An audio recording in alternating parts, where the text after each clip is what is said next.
Assalamualaikum warahmatullahi wabarakatuh. Alhamdulillahirabbil alamin. Wassalatu wassalamu ala sayyidina maulana Muhammadin wa ala alihi wa ashabihi wa man tabi'ahum bi ihsanin ila yaumiddin, amma ba'd. Bapak, Ibu-ibu yang dimuliakan Allah Subhanahu wa taala, alhamdulillah. Puja dan puji syukur kita haturkan kehadirat Allah Subhanahu wa taala atas segala limpahan anugerah, rahmah, inayah yang Allah berikan kepada kita. Semoga kita semua senantiasa dalam limpahan rahmah, limpahan inayah, taufik, hidayah, dan keberkahan dari Allah Subhanahu wa taala. Amin ya rabbal alamin. Salawat dan salam semoga tetap tercurah kepada baginda Nabi Muhammad sallallahu alaihi wasallam. Pagi hari ini kita akan melanjutkan kajian tafsir kita. Namun sebelum itu mari sama-sama kita membaca suratul Fatihah yang kita hadiahkan utamanya kepada kedua orang tua kita, baik yang masih ada maupun yang sudah mendahului kita, kepada guru-guru kita, dan juga untuk anak-anak kita semuanya. Al-Fatihah. A'udzubillahi minasyaitonirrajim. Bismillahirrahmanirrahim. Alhamdulillahirabbil alamin arrahmanirrahim maliki yaumiddin. Iyyaka na'budu wa iyyaka nasta'in ihdinas siratal mustaqim. Siratal ladzina an'amta 'alaihim ghairil maghdubi 'alaihim waladdallin. Rabbighfirli wa liwalidayya wa lil mu'minina amin. Bismillahirrahmanirrahim. A'udzu billahi minasyaitonir rajim. Bismillahirrahmanirrahim. Wa in qulna dkhulu hadhil qaryata fakulu minha haitsu syi'tum ragadan wadkhulul baba sujjadan wa qulu hittatun naghfir lakum khotoyakum wa sanazidul muhsinin. فبدل الذين ظلموا قولا غير الذي قيل لهم فأنزلنا على الذين ظلموا رجزا من السماء بما كانوا يفسقون.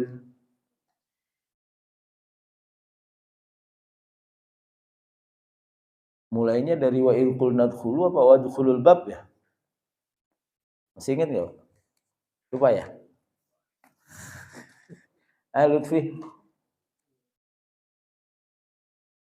Wa in qul nadkhulu apa ini? Lutfi pinjam pulpennya. Mulai wa in qul nadkhulu aja ya. Bismillahirrahmanirrahim. Jadi masih ingat saya. Jadi yang kemarin kita bahas tentang wa kulu min thayyibati ma razaqnakum kan? Makanlah kalian dari yang thayyib. Masih ingat, Bu? Ya, yang thayyib ada berapa artinya? Ada 4 apa 5? Yang dimaksud rezeki yang thayyib itu. Masih ingat, Pak?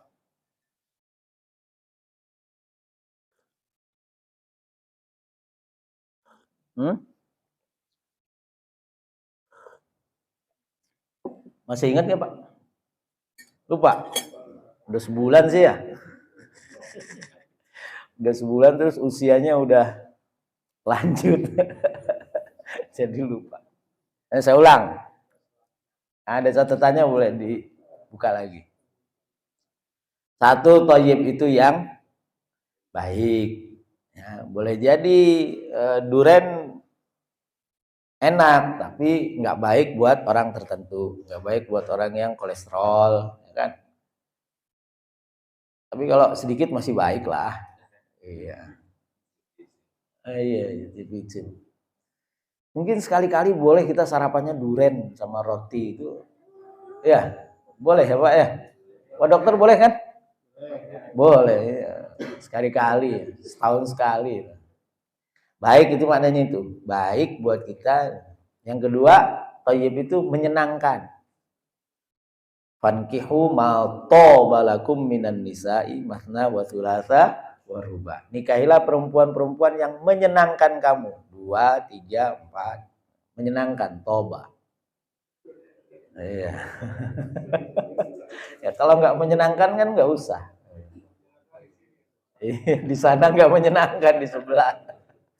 Yang ketiga, thayyib itu artinya apa namanya? Baik dalam arti yang terbaik. Misalnya kalau mau pakai sarung itu ya yang terbaik tuh mereknya bukan, ada satu lagi, Raja Mulia. Wah, itu kalau orang udah punya Raja Mulia itu top. BHS masih paling mahalnya 3 juta, 5 juta, Bu. Raja Mulia itu sampai 20 juta.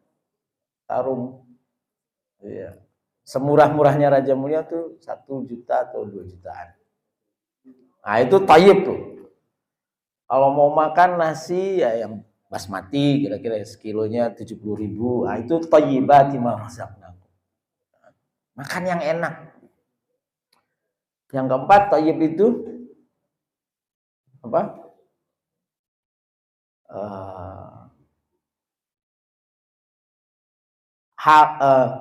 Thayyib itu sesuatu yang didapatkan dengan cara yang baik, tidak kemudian melelahkan, kemudian dimakan juga dengan cara yang enak, tidak susah.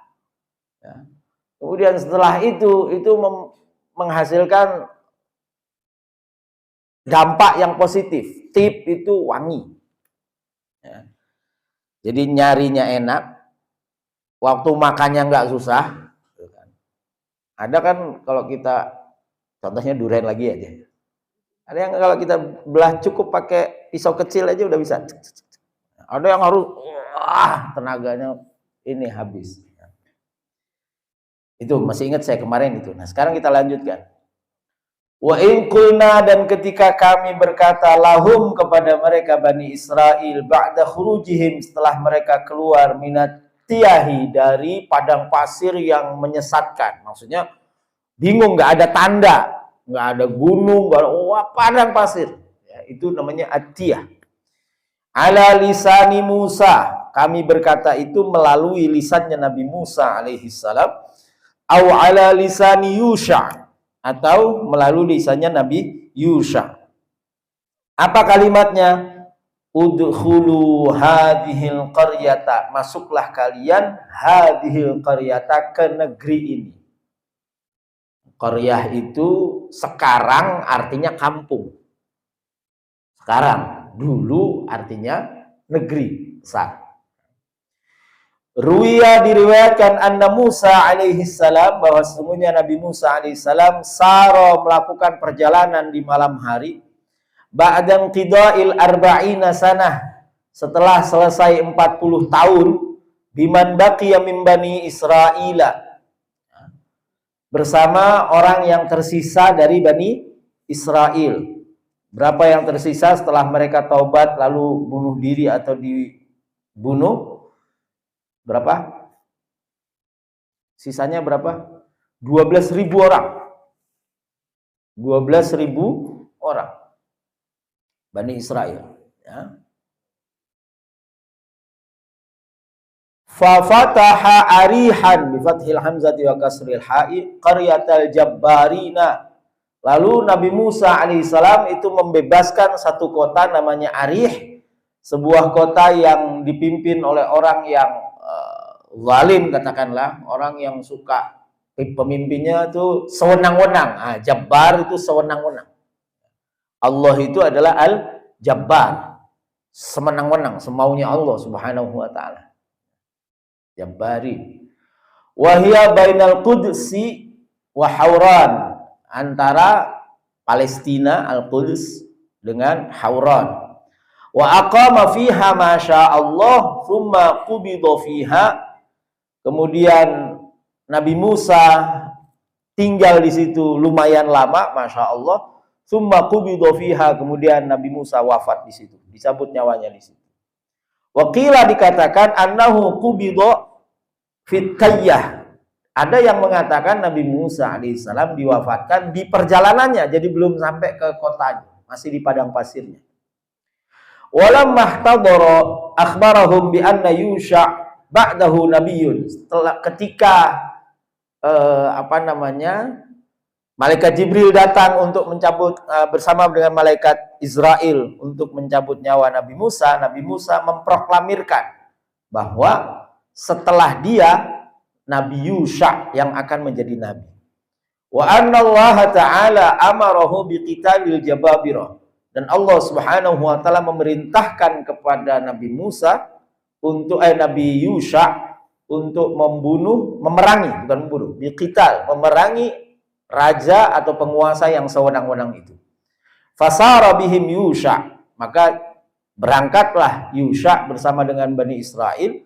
Wa qatalal jababirah, kemudian berhasil mengalahkan penguasa yang sewenang-wenang itu. Wa sara Syamu kulluhu li Bani Israel, maka jadilah Syam itu seluruhnya menjadi milik Bani Israel. Syam yang dulu itu beda dengan Syam yang sekarang. Kalau Syam yang sekarang kan kecil, Suriah, hanya Suriah. Syam yang dulu enggak, Irak itu masuk Syam, Palestina itu masuk Syam. Syam itu jadi luas sekali. Lalu wa in qulna khulu hadhil qaryata fakulu minha, makanlah kalian minha dari negeri itu, haitsu syi'tum, semau kalian, raghadan sebanyak-banyaknya, ay musi'an alaikum, sebanyak-banyaknya, seluas-luasnya, wadkhulul baba, dan masuklah ke dalam pintu negeri itu, ay babal qaryati, pintu kota itu atau negeri itu, ay min ayyi babin kana min abwabiha sab'ati, dari pintu-pintu manapun yang 7 jumlah pintunya. Wa min babin yusamma babul hittah atau babul qubbah. Ada namanya babul hittah atau babul qubbah, pintu hittah atau pintu qubbah. Allati kanu yusalluna ilaiha, yang mereka itu salat menghadap pintu itu. Fa innahum lam yadkhulu baital maqdis fi hayati Musa alaihi salam, karena kalian belum pernah masuk ke Baitul Maqdis pada masa Nabi Musa alaihi salam.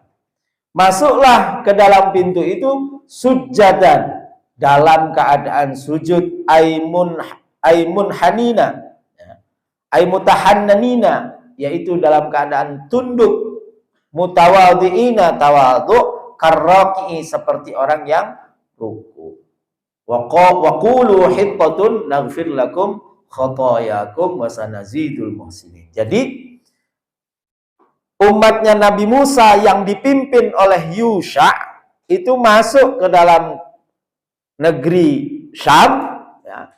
Kemudian lanjut masuk ke Baitul Maqdis, di mana di Baitul Maqdis itu ada 7 pintu. Salah satu pintunya namanya Babul Qubbah atau Babul Hittah, yang mereka diperintahkan oleh Allah Subhanahu wa taala untuk sholat di dalam masjid. Perhatikan kalimatnya, Pak. Ini makanya ajaran Islam itu ajaran yang bukan ajaran baru. Jadi Nabi Muhammad itu nggak pernah menyampaikan sesuatu yang baru. Nabi Muhammad itu meneruskan ajaran nabi-nabi terdahulu. Kan tadi suruh masuk kampung, habis masuk kampung suruh ngapain? Makan dulu. Habis makan baru sholat. Itu Nabi Muhammad juga begitu. Kata Nabi Muhammad, idza quddimatil asya wa uqimatil isya, quddimatil asya. Kalau makan malam disediakan, sholat maghrib qomatnya dikumandangkan, dahulukan makan malam. Coba tuh, dahulukan makan malam. Padahal sholat maghrib yang waktunya pendek. Makan dulu baru sholat. Kayaknya boleh tuh ditiru tuh. Makan dulu baru ngaji. Ya, sholat subuh kita makan dulu, habis itu baru ngaji, bubar. Tapi ini tradisi, ya. Jadi tradisi, makanya kalau ada orang bilang apa? Orang Islam kok dikit-dikit makan-makan, acara makan-makan, ini makan-makan. Lah itu ajaran Islam. Itu ajaran Quran, ajaran Nabi. Ya, kalau kita punya acara, ya makan-makan acara itu. Ini contohnya ini fakulu minha haitsu syi'tum raqada wadkhulul baba, udah kenyang baru wadkhulul baba sujada, baru sujud. Nah, Imam An-Nawawi menafsirkan sujada itu bukan hanya sujada tapi raki'ah, ruku. Kenapa?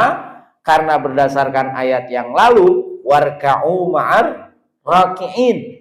Bani Israel itu diperintah untuk bukan Bani Israel, orang munafik, ya, orang munafik itu diperintahkan oleh Allah Subhanahu wa taala untuk rukuklah kamu bersama dengan orang-orang yang ruku.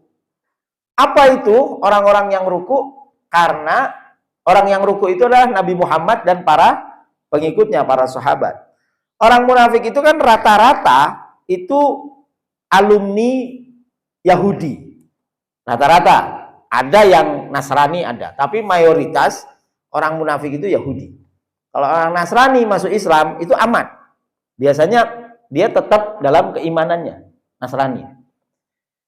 Makanya disebut di dalam Al-Quran itu Nasrani itu asyaddu hubba. Kita tuh sangat suka sama orang Nasrani daripada orang Yahudi. Sama, orang Nasrani itu lebih suka sama orang Islam daripada sama orang Yahudi. Jadi seakan-akan orang Yahudi itu musuh bersama, common enemy. Ya.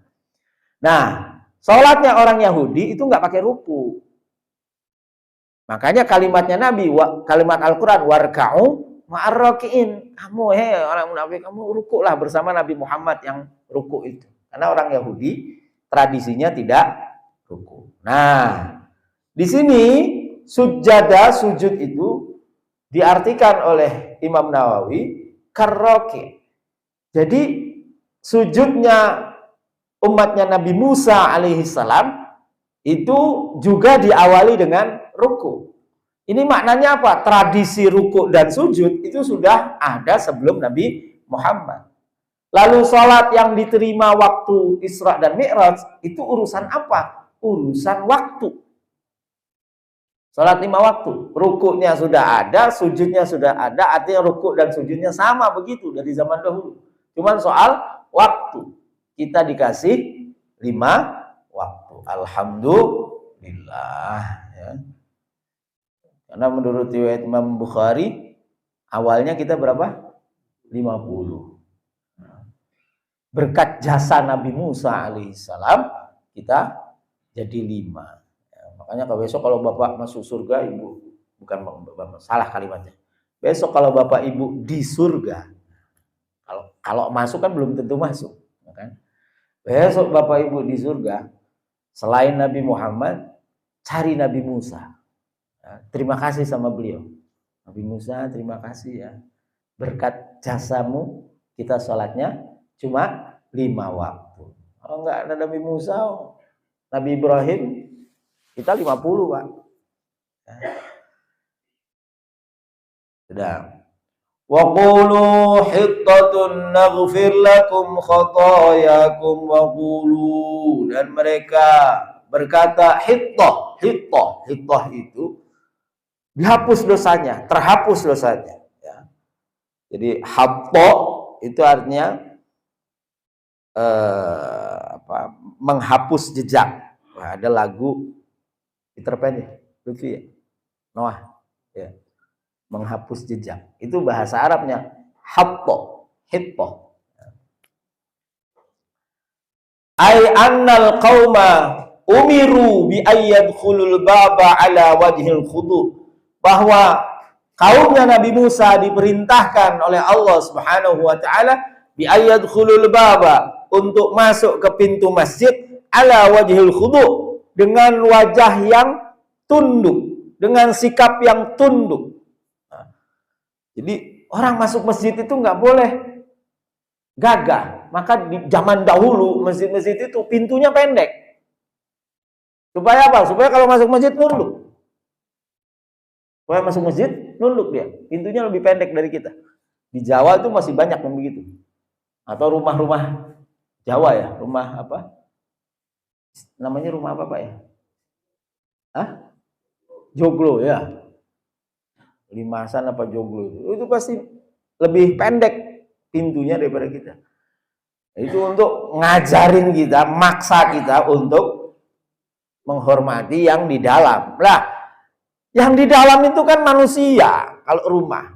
Lah ini Baitullah, masjid itu rumah Allah. Ya, masuk masjid itu gagah, masuk masjid sombong, masuk masjid nggak ada adabnya, etikanya. Nah ini.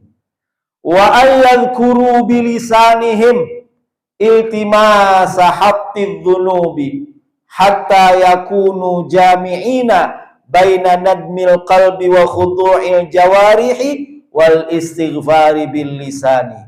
Dan mereka masuk ke dalam masjid itu waqulu, ucapkanlah oleh kalian hittah. Ayo minta maaf, minta dihapus dosanya oleh Allah alias istighfar. Jadi istighfar itu kalau dalam perspektif umatnya Nabi Musa, yang namanya istighfar itu nggak cukup hanya di lisan, tidak cukup hanya di hati, tapi fisiknya juga menunjukkan ketundukan. Ya, tunduk badannya, nunduk istighfar itu, lalu hatinya nadmul qalbi, penyesalan di dalam hati, lalu lisannya wal istighfari bil lisan, lisannya mengucapkan istighfar. Nah, maka ketika kita mengucapkan istighfar itu ya betul-betul kita minta ampun sama Allah, minta ampun seampun-ampunnya atas segala kesalahan dan dosa-dosa kita. Nah, di bulan Rajab ini disebut bulan istighfar. Disebut bulan istighfar karena bulan ini disebut juga oleh ulama sebagai bulannya Allah. Istilahnya begitu, syahrullah. Di mana kita dianjurkan untuk memperbanyak istighfar. Yang diperbanyak ada dua istighfarnya. Satu, istighfar dengan lafadz yang astaghfirullah, astaghfirullahaladzim wa atubu ilaih, astaghfirullahaladzim alladzi la ilaha illa huwal hayyul qayyum wa atubu ilaih. Atau yang kedua, istighfar yang lafadznya itu bukan astaghfirullah tapi Allahumma ghfirli, ya Allahumma anta rabbi, sayyidul istighfar ya. Allahumma anta rabbi la ilaha illa anta khalaqtani wa ana abduka wa ana ala ahdika wa wa'dika mastata'tu a'udzu bika min syarri ma sana'tu abu'u laka bi ni'matika alayya wa abu'u bi dzambi faghfirli fa innahu la yaghfirudz dzunuba illa anta. Ada kalimat faghfirli fa innahu la yaghfirudz dzunuba illa anta. Nah, kenapa kalimat ini menjadi dijuluki sebagai sayyidul istighfar, tuannya istighfar? Karena dia mencakup di dalamnya pengakuan, baik pengakuan bahwa Allah Subhanahu wa taala satu-satunya yang memberi nikmat, satu-satunya yang memberi maaf, dan pengakuan bahwa kita itu mendapatkan nikmat dari Allah dan kita melakukan dosa atas nikmat yang kita dapatkan. Baru kemudian kita minta, kan gitu. Allahumma anta rabbi, ya Allah, engkau adalah Tuhanku. Anta rabbi, khalaqtani, engkau ciptakan aku. Wa ana abduka, dan saya adalah hambamu ya Allah. Wa ana ala ahdika wa wa'dika, dan aku ada di dalam genggamanmu. Wa ala wa'dika, dan ada di dalam janji-janji yang engkau sampaikan. Abu'u laka bi ni'matika alayya, aku akui nikmat-nikmat yang telah engkau berikan kepadaku. Wa abu'u bi dzambi, dan aku akui juga dosa-dosaku. Allahumma anta rabbi khalaqtani wa ana 'abduka wa ana ahdika wa wa'dika mastata'tu wa mastata'tu. Aku ada di dalam genggamanmu, aku ada di dalam janjimu, mastata'tu semampuku. A'udzubika min syarri nafsi, aku berlindung kepadamu dari keburukan diriku. Baru abu laka bi ni'matika alayya wa abu bi dzambi faghfirli. Ampuni aku ya Allah. Fa innahu la yaghfiru dzunuba illa anta. Tidak ada yang bisa mengampuni dosa-dosa kecuali Engkau. Illa anta. Faghfirli fa innahu la yaghfiru dzunuba illa anta. Atau itu sekurang-kurangnya kita membaca Sayyidul Istighfar itu, Pak, 1 hari 3 kali. Sekurang-kurangnya. Ya, Bu. Pagi, siang, malam. Sekurang-kurangnya baca Sayyidul Istighfar berapa kali? 3 kali. Lalu ada ulama yang mengajarkan kita bahwa di bulan Rajab ini kita baca istighfar, Rabbighfirli warhamni wa tub alayya. Ulangi ya, Pak. Rabbighfirli warhamni wa tub alayya.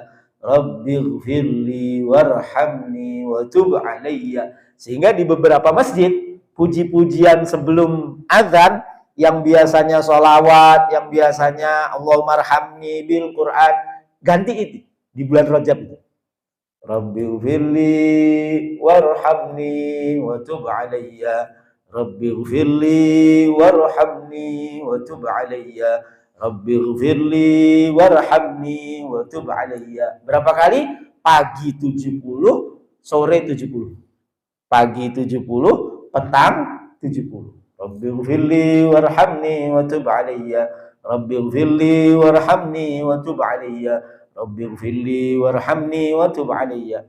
Nah, apa sih Pak 70? Udah ikut aja, itu dosisnya.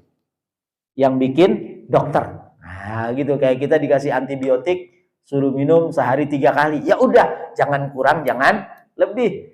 Kurang nggak manfaat, ya kan? Antibiotik tuh kalau sehari kurang nggak manfaat. Misalnya harus dihabiskan. Nggak dihabiskan, nggak manfaat. Kita lebih, kita tambahin, juga nggak manfaat. Nah, sesuai dosisnya aja. Nah, itu istighfar. Di bulan Rajab ini memperbanyak istighfar. Nanti di bulan Sya'ban itu disebut dengan bulannya baginda Nabi Muhammad SAW. Wah, kita hajar sholawat di situ sebanyak-banyaknya. Nah, di bulan Ramadan itu adalah bulan umatnya Nabi Muhammad, bulan kita. Nah, kita banyak memperbanyak ibadah apapun di situ, utamanya membaca Al-Quran, lalu kita minta semua yang kita hajatkan dikabulkan oleh Allah Subhanahu wa taala. Wa qulu hittatun naghfir lakum khatayakum. Kamu masuk masjid, udah kamu makan, nikmati, ya.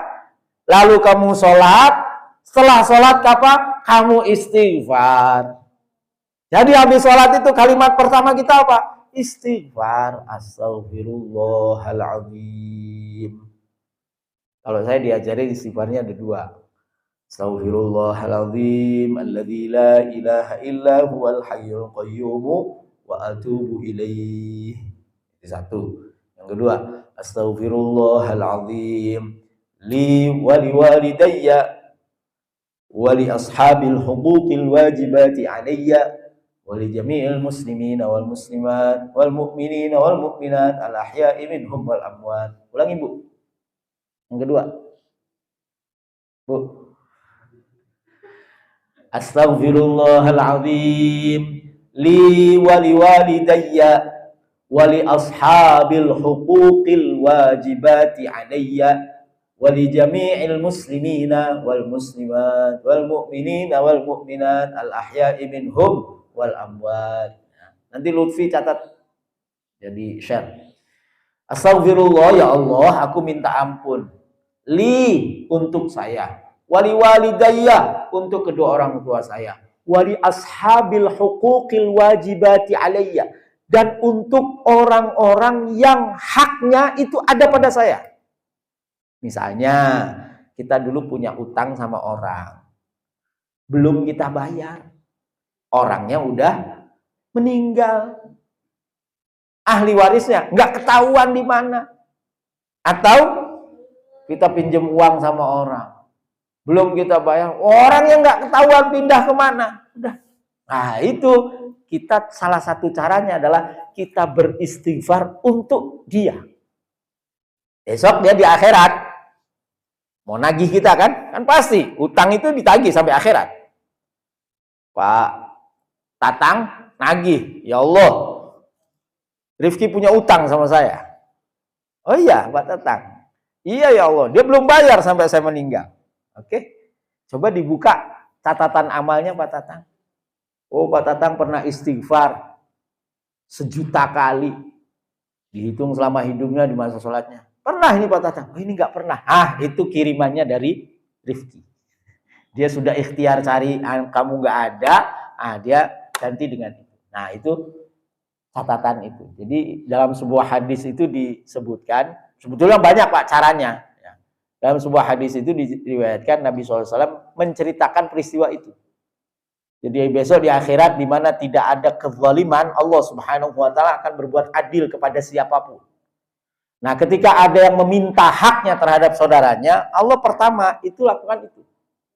Lihat catatan amalmu. Di situ ada pahala sedekah, di situ ada pahala umroh, di situ ada pahala baca Quran segala macam. Yang kamu itu tidak pernah lakukan itu, dan itu dilakukan oleh saudara kamu yang kamu sekarang sedang minta keadilannya. Kalau kamu mau terima itu, ya sudah. Tapi kalau kamu nggak terima itu, saya ambil itu, dikasihkan kepada yang membalasnya. Berarti timbangan kamu nanti turun. Nah. Atau yang kedua pilihannya, Allah tampilkan surga langsung. Nggak ngelihat catatan amal, Allah langsung tampilkan surga. Lalu Allah bilang kepada orang yang sedang meminta keadilan itu, kamu mau maafkan saudara kamu nggak? Kalau kamu mau memaafkan, nih surga ini yang kamu dapat. Akhirnya orang itu memaafkan. Ya kebangetan udah ngelihat surga, nggak mau memaafkan, udah di akhirat pula gitu. Apa gunanya kan? Nggak memaafkan, kayaknya kok dendam banget sampai udah biarin neraka aja ya Allah, saya nggak usah masuk surga yang itu. Itu kan saking kejemnya orang. Nah itu ya. Jadi istighfarnya habis sholat itu astaghfirullahaladzim li wa li walidayya li ashabil huquqil wajibati alayya wa li jami'il muslimina wal muslimat wal mu'minina wal mu'minat al ahya'i minhum wal amwat. Yang wafat atau yang masih hidup semuanya kasih ya Allah. Nah, jadi urutannya itu makan, sholat, istighfar, zikir. Kalau itu dilakukan, naghfir lakum khotoyakum. Kami ampuni kalian khotoyakum, kesalahan-kesalahan kalian. Wa qara'a Nafi', Imam Nafi' membacanya bitadzkir. Ya. Wa Ibnu Amir bitaknis. Alal bina'i lil majhul. Jadi kalau Imam Nafi' membacanya yaghfir lakum. Dia yang mengampuni khotoyakum. Kalau Imam Ibnu Amir bacanya tughfar lakum khotoyakum. Jadi ada 3 bacaan. Naghfir lakum khotoyakum, yaghfir lakum khotoyakum, tughfar lakum khotoyakum. Wal baquna bin nunil maftuhah. Sementara imam-imam yang lain membacanya dengan nun yang difathahkan. Naghfir lakum khotoyakum. Wasalazidul muhsinin. Dan setelah Allah mengampuni, Allah wasanazidul muhsinin, maka Allah Subhanahu wa taala kami tambahkan bagi orang-orang yang berbuat baik bitta'ati fi hasanatihim. Bitta'ati fi hasanatihim, yaitu dengan taat pada kebaikan-kebaikan mereka. Apa maksudnya, Pak? Taat itu adalah kepatuhan secara sukarela. Jadi orang-orang yang diampuni dosanya itu kelak setelah diampuni dosanya, dia akan melaksanakan kebaikan-kebaikan itu secara sukarela. Udah nggak mengharap apa-apa. Karena apa? Karena di sininya udah bersih. Dia nggak mengharap apa-apa. Nah, memang di dalam Al-Quran itu orang itu diperlakukan 3, Pak. Orang beriman itu ya 3. Yang pertama itu orang-orang yang masih pemula. Orang-orang yang pemula, bahkan yang belum bergabung. Belum apa istilahnya? Lutfi? Login. Nah, istilahnya Lutfi itu login. Belum login. Nah, itu janjinya gede-gede, besar-besar. Ya. Dan fisik. Ya, bisa dilihat ini segala macam. Nah, lalu naik levelnya, itu Allah akan membalas dengan sesuatu yang jauh lebih besar daripada yang pertama, berupa ampunan, berupa kehidupan yang enak di dunia dan di akhirat, gitu. Misalnya apa? Wa minhum may yaqulu rabbana atina fid dunya wa ma lahum fil akhirati min khalaq. Wa minhum may yaqulu rabbana atina fid dunya hasanah wa fil akhirati hasanah wa qina adzabannar. Ulaika lahum ya nasibum gimana? Wa ulaika sariqul hisab. Jadi kalau ada orang yang mintanya dunia, ya dikasih sama Allah, tapi di akhirat nggak dapat apa-apa. Ya, ada orang yang minta dunia, akhirat, terus dijauhkan dari neraka, mereka dapat bagian yang sangat banyak, baik di dunia maupun di akhirat. Nah, ada yang ketiga, tidak hanya sekedar dikasih dunia, tidak hanya sekedar dikasih dunia akhirat, tapi yang buruknya diganti dengan yang baik. Ya. Allah ganti hasanat sayyiatnya itu dengan hasanat. Diganti keburukannya berubah menjadi kebaikan. Nah, termasuk ini wasanazidul muhsinin. Ternyata ya ini lagi-lagi nih orang Bani Israil. Fabaddalalladzina zalamu qawlan ghairal qila lahum.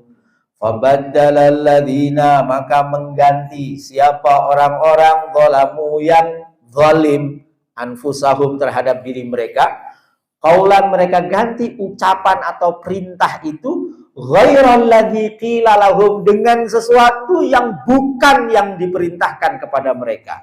Ai umira lahum yang diperintahkan benar-benar. Ai fadakhalul bab, mereka masuk pintu zahifina ala adbarihim qailina hintah ala syairah istighfafan bi amrillah. Mereka masuk ke masjid mundur membelakangi ala adbarihim. Terus yang mereka ucapkan bukan hintah tapi hintah, gandum, makan-makan. Lah kan tadi udah makan, masih minta makan-makan. Menghina Allah, istighfafan bi amrillah, menghina perintah Allah, merendahkan perintah Allah Subhanahu wa taala. Nah, jadi Bapak Ibu yang dimuliakan Allah Subhanahu wa taala, pesan yang kedua, pesan yang pertama di ayat ini adalah satu. Kalau terhadap perintah Allah itu kalau kita nggak mampu, jangan meremehkan. Kalau ini kan mampu. Sekarang kalau nggak mampu gimana? Tetap jangan meremehkan. Misalnya kita nggak mampu untuk berbuat baik, terus kita bilang, kayak gitu doang mah nggak apa-apa. Kayak gitu doang, itu berarti kita meremehkan. Kata Nabi SAW, la tahqiranna minal ma'rufi syai'an. Jangan sekali-kali kamu merendahkan, menghina kebaikan sekecil apapun. Jangan. Nah, guru saya Ki Zainal Abidin Munawir itu melatih santri-santrinya itu untuk menghormati kebaikan sekecil apapun. Sehingga kalau kita nggak bisa melaksanakan kebaikan itu, kamu harus menyesal. Harus menyesal. Supaya apa? Supaya kita tidak nganggap enteng ini. Supaya kita tidak nganggap enteng ini. Misal, kita lagi naik motor, atau naik mobil, atau naik bis, atau naik apa, yang tidak memungkinkan kita untuk turun ketika ada orang jatuh. Kan kewajiban kita nolong, ya kan? Terus lewat aja kita ngelihat, lewat aja. Nah, di sininya tuh nggak ada. Ya Allah, saya nggak bisa nolong. Nah, jadi saya ngajarin gitu. Harus di sini ada penyesalan ketika kita tidak bisa melakukan kebaikan. Karena faktor, ya memang kita nggak bisa gitu kan. Turun nanti bikin macet lah kalau kita naik mobil, naik motor mungkin kita lagi di Uber apa?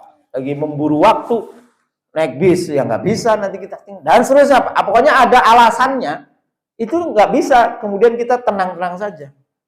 Wah, yang lebih parah lagi, udah nggak nolong, maido. Ada orang jatuh, makanya naik motor ya. Nah, dia nggak tahu kejadiannya seperti apa, malah. Nah, ya. Nah, orang Bani Israel itu, fabaddalal ladzina zalamu qaulan ghairal ladzi qila lahum. Dia ganti. Disuruhnya A, dia malah bilang B. Disuruh bilang hitoh, disuruh istighfar, dia malah nggak istighfar, malah dangdutan, nggak istighfar. Apa yang terjadi? Fa'anzalna 'alal ladzina zalamu. Allah ulang kalimatnya. Fa'anzalna, maka kami turunkan 'alal ladzina zalamu, kepada orang-orang yang zalim, ay ghayyarul amra, yaitu orang yang merubah perintah Allah Subhanahu wa taala, rijzan ay ta'unan muqaddara, yaitu penyakit kesusahan. Rijzan itu kepayahan yang sangat, yaitu penyakit ta'un. Kalau sekarang apa Pak? Covid. Nah, virus yang terukur minas sama'i, dari langit, bima kanu, sebab sesuatu kanu yang mereka yafsukun, fasik, mereka langgar. Ai bisababi fisqihim ai khurujihim anit ta'ati, mereka keluar dari ketaatan. Ruya annahu mata bitta'uni fi sa'atin wahidatin arba'atun wa ishruna alfan. Diriwayatkan bahwa pada saat itu, begitu kena ta'un, pada satu saat itu matilah 24.000 orang. Kalau kemarin Covid kita berapa Pak? Juta ya? Di Indonesia 100 ribu ya? Juta. Fahadal wabah ini, bencana ini ya, ghairal ladzi hillun bihim halla bihim fityah. Bencana ini bukan bencana yang musibah yang mereka terima ketika mereka berada di padang pasir, beda. Beda. Nah, jadi Bapak Ibu yang dimuliakan Allah Subhanahu wa taala, apa penyebab Bani Israel itu mendapatkan hukuman dari Allah Subhanahu wa taala? Satu, durhaka. Durhaka itu tidak mau melaksanakan perintah. Yang kedua, bukan hanya tidak mau melaksanakan perintah, mereka merubah perintah. Ghayyarul amra, mereka merubah perintahnya. Yang ketiga, mereka mengucapkan sesuatu atau berbuat sesuatu yang merendahkan, mengolok-olok, istighfaf, ya, menghina perintah itu. Nah, jadi tiga nih, udah nggak menjalankan, mengganti perintah, meremehkan perintahnya. Mohon maaf nih, misalnya kalau ada di tongkrongan, ngapain sholat, kan gitu, ngapain gitu, hidup lu nggak berubah-berubah, sholat jalan terus, hidup gitu-gitu aja. Itu istighfafan, itu menghina. Ya, kalau ada orang begitu, boleh ditabok mulutnya. Ya, atau kalau kita nggak bisa ya tinggalin aja. Ya, tinggalin orang kayak gitu, ditinggalin. Sebab ada Pak di sekitar kita itu orang yang begitu, nganggap enteng. Ya. Tadi balik lagi, ketika kita nggak bisa melakukan satu kebaikan, maka harus ada penyesalan. Apalagi itu berupa ibadah. Jadi jangan kemudian kita sholat kesiangan santai, sholat telat santai, nggak ada perasaan menyesal. Naudzubillah min dzalik. Besok puasa karena sakit, alasannya sakit, kita di hatinya nggak apa-apa, nggak ada. Ya Allah, saya nggak bisa sakit. Saya termasuk yang kena ini Pak, nggak tahu ya, tapi mudah-mudahan berhenti, Dulu waktu saya masih di pondok, saking saya yakin dengan ajaran guru saya itu, saya bilang begini, ya Allah, Saya pengen saya Ramadan sehat. Jangan sakit di bulan Ramadan ya Allah. Kalau mau dikasih sakit sebelum Ramadan ya Allah. Itu sejak saat itu sampai nikah sampai tahun kemarin, Pak. Setiap sebelum Ramadan saya sakit. Setiap sebelum Ramadan sakit. Entah seminggu, entah 2 minggu sakit. Mudah-mudahan berhenti. Itu. Karena apa? Kalau Ramadan sakit kan nggak enak, Pak. Nggak puasa tuh nggak enak. Nanti bayarnya sendiri, udah nggak enak lah, banyak nggak enaknya. Nah itu ketika kita nggak bisa melakukan ibadah, nggak boleh nggak menyesal. Besok masuk bulan haji, yang belum haji dia belum bisa daftar. Kalau yang udah daftar kan enak. Yang belum daftar, santai-santai aja. Bulan haji lewat gitu aja, santai aja, nggak bisa. Harus bilang ya Allah, saya belum bisa berangkat memenuhi panggilanmu. Ya, kalau mungkin bagi yang belum tahu ya. Tapi kalau sudah tahu bahwa haji itu urusan mampu memenuhi panggilan, bukan urusan panggilan, bukan. Karena sudah dipanggil. Panggilannya tertulis di dalam Al-Quran. Urusannya itu cuma manistata'a ilaihi sabila, siapa yang mampu. Bukan memenuhi panggilan. Jadi nggak boleh bilang, wah saya belum dipanggil. Itu berarti kalau kata guru saya, dia sudah kufur terhadap Al-Quran. Karena panggilannya jelas dalam Al-Quran. Maka kita bilangnya apa? Ya Allah, saya belum mampu memenuhi panggilanmu. Sudah dipanggil berulang kali kan? Sejak kita lahir itu sudah berlaku panggilan itu. Sejak kita balik, maka panggilan untuk memenuhi kewajiban untuk memenuhi panggilan Allah itu sudah berlaku. Sampai kapan?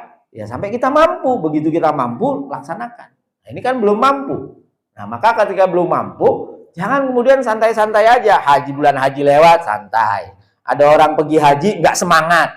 Ada orang lain pergi haji, dia nggak semangat. Itu menurut saya masih bermasalah hatinya. Dia tuh harus ikut semangat, giras. Datang, ya Allah, mudah-mudahan saya bisa berangkat kayak gini nih. Gitu. Ya, ada orang bisa berangkat umroh. Nah, hati kita, ya Allah, saya pengen berangkat. Jadi umroh itu hukumnya apa, Pak? Umrah hukumnya apa? Wajib. Kata siapa? Kata sahabat Abdullah bin Umar yang sebagaimana diriwayatkan oleh Imam Al-Bukhari. Imam Bukhari itu nulis bab wujubul umrah, bab wajibnya umrah.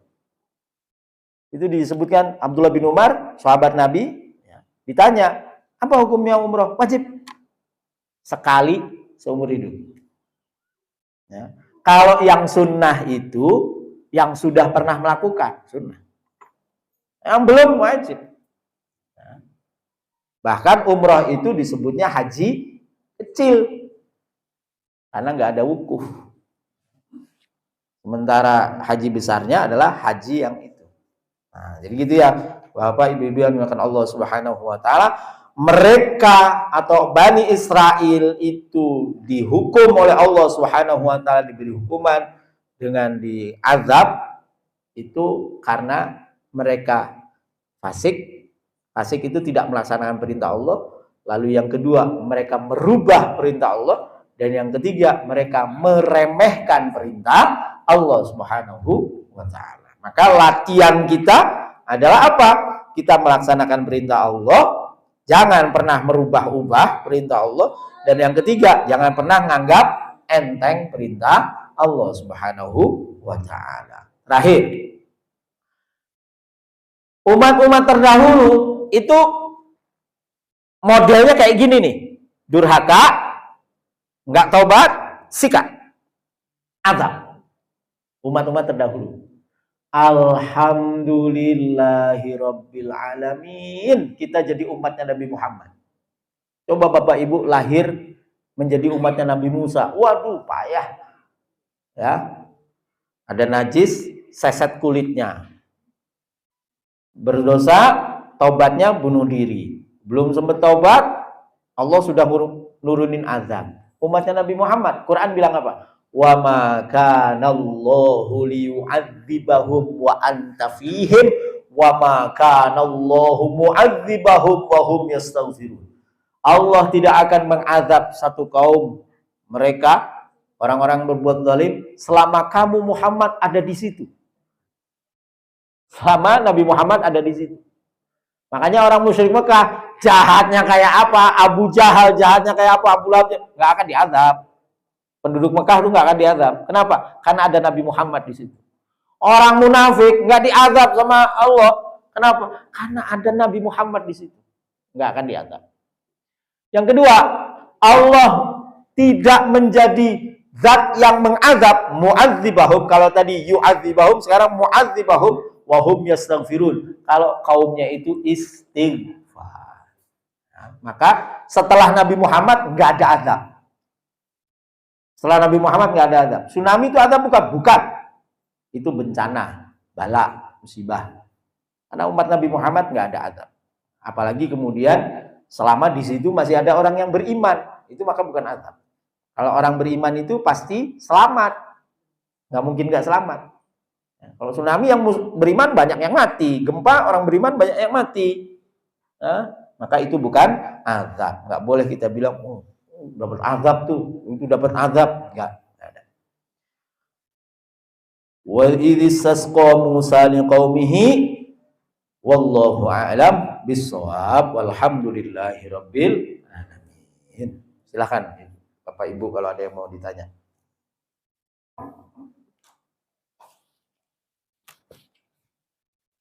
Bismillahirrahmanirrahim. Dari ibu kalau ada pertanyaan.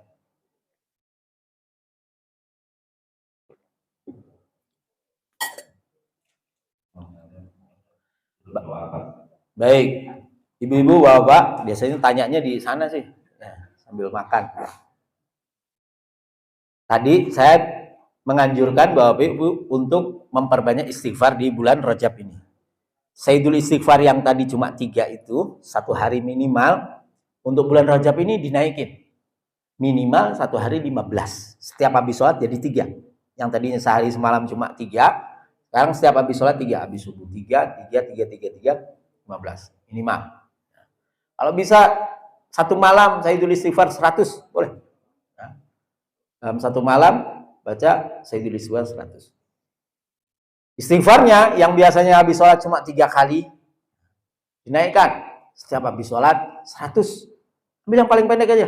Astagfirullahaladzim, astagfirullahaladzim, astagfirullahaladzim. Masih kurang pendek. Astagfirullah, astagfirullah, astagfirullah, astagfirullah. Boleh 100 setiap habis sholat di bulan Rajab ini. Sama Rabbighfirli warhamni wa tub alayya. Rabbighfirli warhamni wa tub alayya. Rabbighfirli warhamni wa tub alayya 70 kali. Pagi 70, petang 70, sore 70. Yang kedua,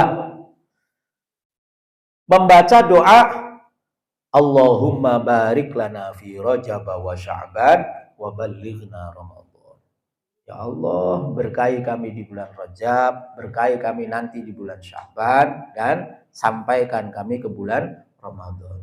Itu dalam rangka apa? Dalam rangka kita melatih diri kita rindu pada sesuatu yang luar biasa agung, yaitu Ramadan. Jadi ada harapan betul, ya Allah sampaikan kami ke bulan Ramadan. Itu melatih diri kita untuk rindu sama kebaikan, rindu sama pengen banget melaksanakan ibadah yang agung. Allahumma barik lana fi Rajab wa Sya'ban wa ballighna Ramadan. Bismillahirrahmanirrahim. Alhamdulillahirabbil alamin. Hamdan yuwafi ni'amahu yukafi mazidah. Ya Rabbana lakal hamdu kama yanbaghi li jalali wajhika 'azimi sultanik. Allahumma salli ala sayyidina Muhammad salatan tunjina biha min jami'il ahwal wal afat wa taqdi lana biha jami'al hajat wa tudahhiruna biha min jami'is sayyi'at wa tarfa'una biha indaka 'ala darajat wa tuballighuna biha aqsal ghayat min jami'il khairati fil hayati wa ba'dal mamat. Allahumma ighfir lana wa liwalidina wa limasyayikhina wa li ahlina wa jami' ikhwanina minal muslimin wal muslimat wal mu'minin wal mu'minat al ahya'i minhum wal amwat. Allahumma anta rabbuna la ilaha illa anta khalaqtana wa nahnu ibadika wa nahnu ala ahdika wa wa'dika mastata'na na'udzu bika min syarri nafsina anfusina wa nabu'u laka bi ni'matika 'alaina wa nabu'u bi dzunubina faghfir lana fa innahu la yaghfiru dzunuba illa anta. Allahumma ighfir lana warhamna wa tub 'alaina. اللهم اغفر لنا وارحمنا وتب علينا اللهم اغفر لنا وارحمنا وتب علينا اللهم ربنا لا تدع لنا في مجلسنا هذا ذنبا إلا غفرته ولا هما إلا فرجته ولا مريضا إلا شفيته ولا دينا إلا قضيته ولا حاجة من حوائج الدنيا والآخرة إلا قضيتها ويسرتها يا أرحم الراحمين وأنت راض عنا يا رب العالمين ربنا ظلمنا أنفسنا وإن لم تغفر لنا وترحمنا لنكونن من الخاسرين ربنا آتنا في الدنيا حسنة وفي الآخرة حسنة وقنا عذاب النار وصلى الله على سيدنا محمد وعلى آله وصحبه وبارك وسلم ولسبحان ربك رب العزة عما يصفون وسلام على المرسلين والحمد لله رب العالمين والعفو منكم هدانا الله وإياكم أجمعين والسلام عليكم ورحمة الله وبركاته.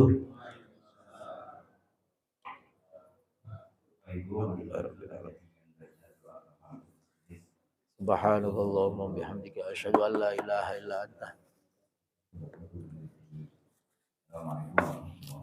وعليكم السلام ورحمة الله. سبيل الدموع سبيل مريح تنهدى يا صاحي كي تستريح